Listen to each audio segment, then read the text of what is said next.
आज हम गोपाल कृष्ण गोखले के बारे में चर्चा करेंगे कि गोपाल कृष्ण गोखले का सामान्य परिचय के बारे में चर्चा करेंगे, उनके सामाजिक, आर्थिक और राजनीतिक विचारों के बारे में चर्चा करेंगे, साथ ही ब्रिटिश शासन के बारे में उनके क्या विचार थे उसके बारे में चर्चा करेंगे और गोखले के वसीयतनामे पर।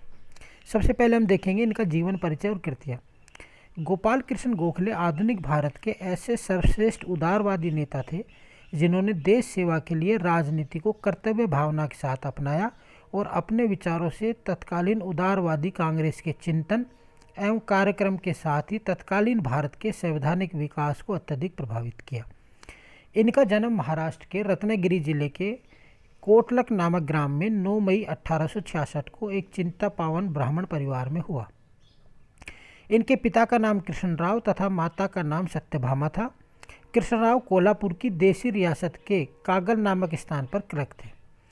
यही गोपाल कृष्ण गोखले की स्कूली शिक्षा प्रारंभ हुई। यद्यपि उनकी मां अनपढ़ थी किंतु धार्मिक कथाएं एवं भजन आदि उन्हें कंठस्थ थे। गोखले को अपनी मां से स्मरण शक्ति एवं पवित्र धार्मिक एवं नैतिक जीवन व्यतीत करने के संस्कार विरासत में प्राप्त हुए थे। आर्थिक दृष्टि से गोखले के पिता निर्धन व्यक्ति थे और परिवार का गुजारा मुश्किल से चलता था। गोखले ने 1881 में मैट्रिक परीक्षा उत्तीर्ण की। उन्होंने 1882 में प्रथम वर्ष एफए की परीक्षा कोल्हापुर के राजाराम कॉलेज से और बीए की परीक्षा बम्बई के एल्फिंस्टन कॉलेज से उत्तीर्ण की। उन्होंने गणित में विशेष योग्यता अर्जित की। इसके अलावा उनके अंग्रेजी साहित्य में अत्यधिक रुचि थी। उन्हें बर्क की reflection on the French revolution तथा मिल्टन की पैराडाइज लास्ट जैसी प्रसिद्ध कृतियाँ रटी हुई थी। यद्यपि गोखले को अपने परिवार से धार्मिक रूढ़िवादी संस्कार प्राप्त हुए किंतु शिक्षा ने उनके चिंतन को उदार बनाया। बीए की परीक्षा उत्तीर्ण करने के बाद गोखले ने शिक्षक बनना पसंद किया और न्यू इंग्लिश स्कूल में 35 रुपये मासिक पर सहायक अध्यापक का पद स्वीकारा। बाद में उन्होंने दक्षिण शिक्षा समाज की आजीवन सदस्यता ग्रहण की और मात्र 75 रुपये महीने के वेतन पर 20 वर्ष तक इस संस्था की सेवा की। न्यू इंग्लिश स्कूल इस दक्षिण समाज शिक्षा समाज की ही संस्था थी और आगे चलकर इस स्कूल का विकास करके फर्ग्यूसन कॉलेज की स्थापना की गई। गोखले ने इस कॉलेज में अंग्रेजी व इतिहास के प्राध्यापक के पद पर कार्य किया। यह उल्लेखनीय है कि कर्तव्यपरायण गोखले अपना आधा वेतन अपने बड़े भाई को भेज देते थे और शेष में अपना गुजारा करते थे। एक शिक्षक के रूप में उन्हें बहुत यश प्राप्त किया। अंग्रेजी भाषा व साहित्य के अलावा इतिहास व अर्थशास्त्र में भी उन्हें विशेष योग्यता प्राप्त थी। उन्होंने अपनी सादगी, उच्च नैतिकता, कर्तव्यपरायणता, स्वावलंबन, सत्यनिष्ठा और देशभक्ति के गुणों से अपने विद्यार्थियों को जीवन दृष्टि को अत्यधिक प्रभावित किया। दक्षिण शिक्षा समाज के माध्यम से गोखले बाल गंगाधर तिलक तथा आगरकर के संपर्क में आए और ये दोनों ही इस संस्था के संस्थापक सदस्य थे। यद्यपि गोखले ने राष्ट्र सेवा की दृष्टि से उल्लेखनीय राजनीतिक कार्य किए किंतु उनकी वास्तविक व आधारभूत राष्ट्रीय सेवा तो राजनीति के आध्यात्मिकरण के रूप में स्वीकारी जाती है। उन्होंने गांधी जी के भारतीय राजनीति में आने से पूर्व ही साध्य व साधन की पवित्रता के सिद्धांत को प्रतिपादित की दिया। गांधी जी ने भी इसी मूल अर्थ में उन्हें अपना राजनीतिक गुरु स्वीकारा था।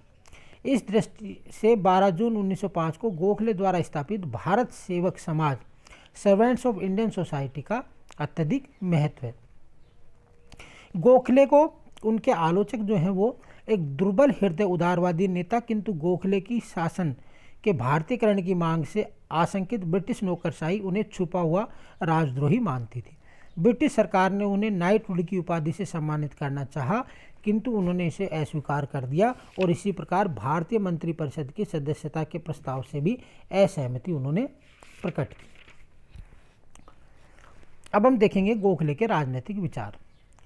सबसे पहला है ब्रिटिश उदारवादी चिंतन में आस्था। ब्रिटेन के उदारवादी चिंतन में राजनीतिक परिवर्तन के लिए विकासवादी व संवैधानिक उपायों को विशेष स्थान दिया गया, जैसा कि ब्रिटेन की गौरवपूर्ण क्रांति तथा लोकतांत्रिक संस्थाओं के उदय व विस्तार। गोखले ब्रिटिश उदारवादी चिंतन के इस व्यवहारिक पक्ष से अत्यधिक प्रभावित थे और वे इसका अनुकरण करते हुए भारत में राजनीतिक लक्ष्यों की प्राप्ति की पूर्ण आशा रखते थे। यद्यपि गोखले सामाजिक व राजनीतिक क्षेत्र में उदारवादी चिंतन के पूर्ण समर्थक थे किंतु वे आर्थिक क्षेत्र में राज्य के हस्तक्षेप उदारवादी नीति के समर्थक नहीं थे। दूसरा, ब्रिटिश जाति की न्यायप्रियता व उदार साम्राज्यवाद में पूर्ण आस्था।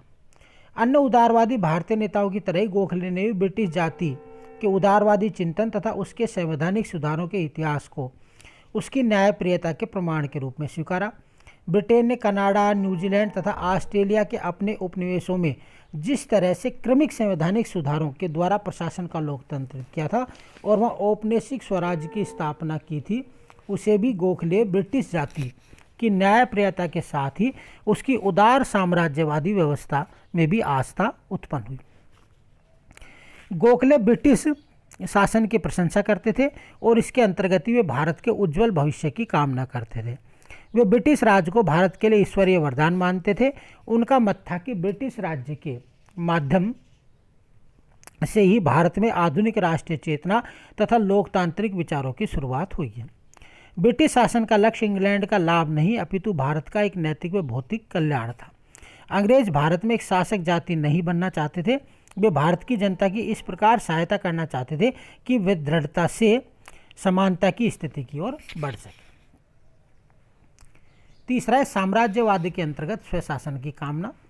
ब्रिटिश जाति के न्याय व विवेक तथा उनकी उदार साम्राज्यवादी विचारधारा में पूर्ण आस्था की उपरोक्त पृष्ठभूमि के कारण गोखले ने अपना अंतिम राजनीतिक लक्ष्य ब्रिटिश साम्राज्य के अंतर्गत स्वशासन की स्थापना को घोषित किया। गोखले कहते हैं कि ब्रिटिश शासन का उच्चतर उद्देश्य मेरे मत में यह है कि हमें क्रमशः और सुनिश्चित रूप में देश के प्रशासन में भागीदारी प्रदान की जाए ताकि कालांतर में प्रशासन वास्तविक रूप में हमारा हो जाए। यह उल्लेखनीय है कि गोखले ने ब्रिटिश शासन का यह उद्देश्य स्वयं ब्रिटेन की उदारवादी विचारधारा तथा उसकी उदार साम्राज्यवादी प्रवृत्ति के प्रसंग में ही बताया गया। मध्य युग के घोर अंधकार में डूबे हुए तत्कालीन भारत के प्रसंग में ब्रिटिश विचारधारा एवं शासन की भूमिका पर्याप्त प्रगतिशील थी और साम्राज्यवाद के अंतर्गत स्वशासन का उद्देश्य न्यायोचित था, जिसे ब्रिटिश मूल के उपनिवेशों को प्रदान किया गया था और वे इससे संतुष्ट भी थे। ब्रिटिश प्रशासनिक यंत्र के स्थान पर भारतीय प्रशासन यंत्र की स्थापना करना, विधान परिषदों का विस्तार करना तथा क्रमिक सुधारों के द्वारा उन्हें शासन की वास्तविक संस्थाओं का रूप देना और जनता को स्वयं अपने मामलों का प्रबंधन करने देना था। चौथा, केवल संवैधानिक और वैधानिक आंदोलनों में विश्वास। तत्कालीन भारत में राजनीतिक उद्देश्यों की प्राप्ति के बारे में गोखले संवैधानिक सुधार व वैधानिक आंदोलनों की नीति की उग्र राष्ट्रवादियों ने गंभीर आलोचना करते हुए इसे राजनीतिक भिक्षावृत्ति की संज्ञा दी। किंतु गोखले ने कहा कि ब्रिटेन में निरंकुश राजतंत्र से उदार लोकतांत्रिक शासन की स्थापना क्रमिक संवैधानिक सुधार व वैधानिक आंदोलनों के माध्यम से हुई है।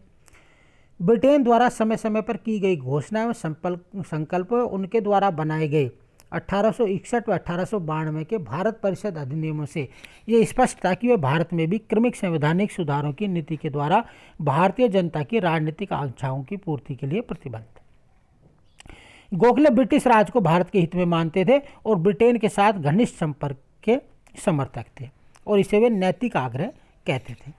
सामान्य गोखले इन साधनों को नैतिक अनुनय विनय की प्रकृति के साधन कहा जाता है, किंतु वायसराय कर्जन के प्रतिगामी शासन के अनुभव के आधार पर गोखले ने अपने वैधानिक साधनों में नैतिक अनुनय विनय के साथ ही समस्त शांतिपूर्ण वैधानिक आंदोलनों को भी स्थान दिया। नेक्स्ट है इसमें प्रशासनिक सुधार की मांगे। गोखले भारत में ऐसे क्रमिक प्रशासनिक सुधारों के समर्थक थे जिसका अंत राजनीतिक क्षेत्र में भारतीयों को स्वशासन प्रदान करने और आर्थिक क्षेत्र में भारत की समृद्धि में हो।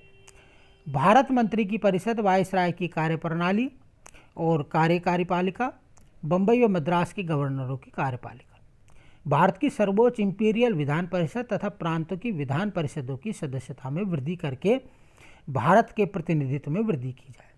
तीसरा, स्थानीय स्वायत्त संस्थाओं द्वारा नगर पालिकाओं को शासन की वास्तविक शक्तियां प्रदान की जाए तथा उनमें सरकारी हस्तक्षेप व नियंत्रण की सीमा के बारे में भी नियम व परंपराएं लागू की जाएं। हाउस विकेंद्रीकरण आयोग के सामने भी उन्होंने इनको प्रस्तुत किया कि ग्राम पंचायतों को सत्ता की एक प्रमुख इकाई स्वीकारा जाए। दूसरा, तालुका स्तर पर तालुका बोर्ड की स्थापना की जाए। नगर के स्तर पर नगर पालिकाओं की स्थापना की जाए।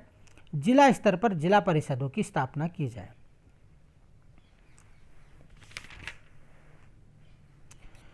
छठा है ब्रिटिश नौकरशाही की साम्राज्यवादी प्रवृत्ति का विरोध। गोखले ब्रिटिश जाति की न्यायप्रियता व उदार साम्राज्यवादी व्यवस्था के प्रशंसक थे और ब्रिटिश राज को तत्कालीन भारत के उद्धारक के रूप में देखते थे, इसलिए वे भारत के लिए एक ईश्वरीय वरदान भी मानते थे। गोखले उम्मीद करते थे कि 1833 के चार्टर ने सार्वजनिक पदों पर भारतीयों की नियुक्ति के जो द्वार खोले हैं, 1858 की साम्राज्य उद्घोषणा द्वारा जातीय भेदभाव के बिना भारतीयों को जो ब्रिटिश नागरिकता प्रदान की गई है तथा समय समय पर भारत के हित में सुधार योजनाओं में जो ऐलान किए गए उन सभी पर ब्रिटिश नौकरशाही खुले हृदय से आचरण करेगी। गोखले ने कहा कि हमें यह अनुभव कराया जाना चाहिए कि चाहे हमारी सरकार विदेशी लोगों की है लेकिन इसकी भावना राष्ट्रीय है। ऐसे भी मौके आ जाते थे जब गोखले की संयत और लोक प्रचलित विमरता भी उनका साथ छोड़ देती थी और लॉर्ड कर्जन की प्रतिगामी नीति के कारण जो जोर पड़ा था वह दरअसल बहुत भारी था। भारतीय राष्ट्रवाद के समर्थक तथा पोषक। गोखले ब्रिटिश शासन के प्रति राजभक्त के समर्थक थे तथा उनके अंतर्गत ही राजनीतिक विकास की आशा करते थे। वह पूर्ण सत्य है कि वे अपने संपूर्ण रूप में एक पक्के राष्ट्रवादी थे। यही कारण है कि उनका ब्रिटिश राजभक्ति और निष्ठा के बावजूद नौकरशाही उन्हें छुपा हुआ राजद्रोही मानती थी। गांधी जी ने गोखले के राष्ट्रवादी पक्ष पर प्रकाश डालते हुए कहा कि उन्होंने सार्वजनिक प्रशंसा पाने का कभी प्रयत्न नहीं किया। वे चाहते थे कि मेरे देश का लाभ हो और यही उनकी बहुत बड़ी दैवीय शक्ति थी। गोखले कहते हैं कि मैंने देश सेवा का कार्य किसी की अनुमति से नहीं स्वीकारा है और किसी की आज्ञा से मैं इसे छोड़ूंगा भी नहीं। यदि अपना कार्य करते हुए मुझे लोक पक्ष द्वारा भी योग्य समझा जाए तो अच्छा है, किंतु यदि मेरे भाग्य में ऐसा नहीं है तो भी मैं इसे अच्छा ही समझूंगा।